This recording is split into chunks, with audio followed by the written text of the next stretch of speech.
Brenda, we've got to tread lightly in this part of the country because there's rumor that there are pirates about, and the ghost of Jean Lafitte in particular.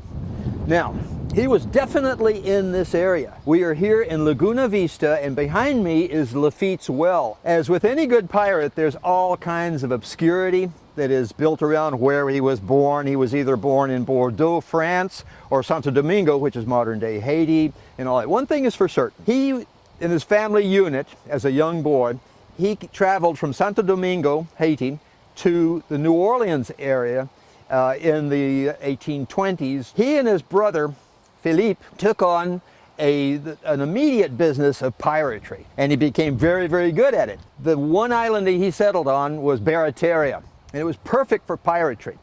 And he was a thorn in the side of the U.S. Customs Agency at the time, because he would bring your merchandise in that should have been embargoed by the Embargo Act of 1808, and he would slip it into Barataria and then send it out by pirogues into the New Orleans area without paying duty.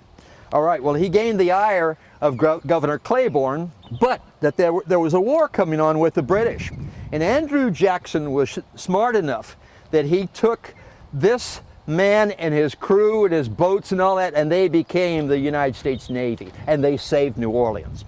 After the period where they no longer were at war with Britain and all of that, the next war on the horizon was Mexico with Spain. He was hired on by Spain to be a spy against Mexico. Then, of course, as any good pirate would do, he switched around, got to the point where he was robbing Spanish vessels on his way down through here. Now, at the time he came through, there was 1821, 1822, in that range. It was very, very primitive here.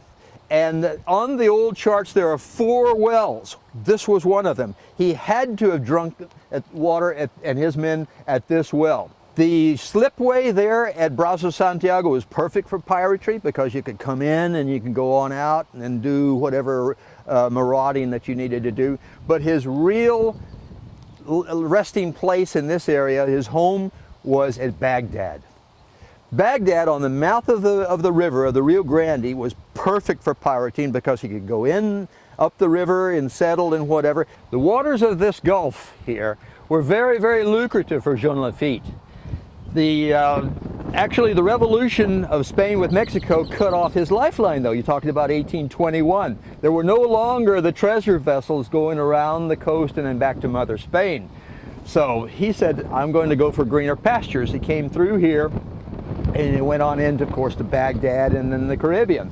The likelihood of you being, say, intercepted by a pirate's vessel was pretty good in those days. And the rest is history. For KVEO News, I'm Eugene Fernandez.